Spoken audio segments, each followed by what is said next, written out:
नमस्कार मित्रांनो, एजोटेक रोहितमध्ये तुमचं स्वागत आहे. मित्रांनो, MSTCT 2024चे निकाल जे आहेत ते आज 6 वाजता या ठिकाणी आपल्याला अवेलेबल होणार होते, पण 5 वाजताच हे निकाल अवेलेबल करून देण्यात आलेले आहेत, ज्यामुळे आपल्याला सर्व्हर डाऊन किंवा सर्व्हर इश्यू फेस करता येऊ नये. तर या ठिकाणी तुम्ही पाहू शकता CETCEL mahaCET.org किंवा पोर्टल maharashtra.cet.org या वेबसाईटवर तुम्ही आपला रिझल्ट जो आहे तो चेक करू शकता.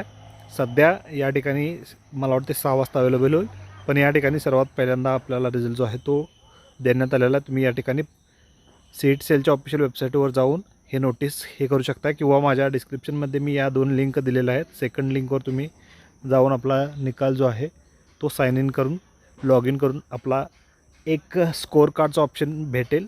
त्या ठिकाणी पहिल्यांदा तुमचा इथं रजिस्टर्ड ईमेल ID आणि पासवर्ड टाकून साइन इन करून घ्या आणि त्यानंतर तुम्हाला स्कोअर कार्ड किंवा डाउनलोड रिझल्ट असा एक ऑप्शन दिसेल. त्या ठिकाणी तुम्ही स्कोअर कार्ड जे आहे ते डाउनलोड करून घ्यायचं आहे, कारण नंतर सर्व्हर डाऊन होऊ शकतो. त्यामुळे आत्ताच तुम्ही जे तुमचं स्कोअर कार्ड आहे ते नक्की डाउनलोड करून ठेवा आणि ऑल द बेस्ट गाईज.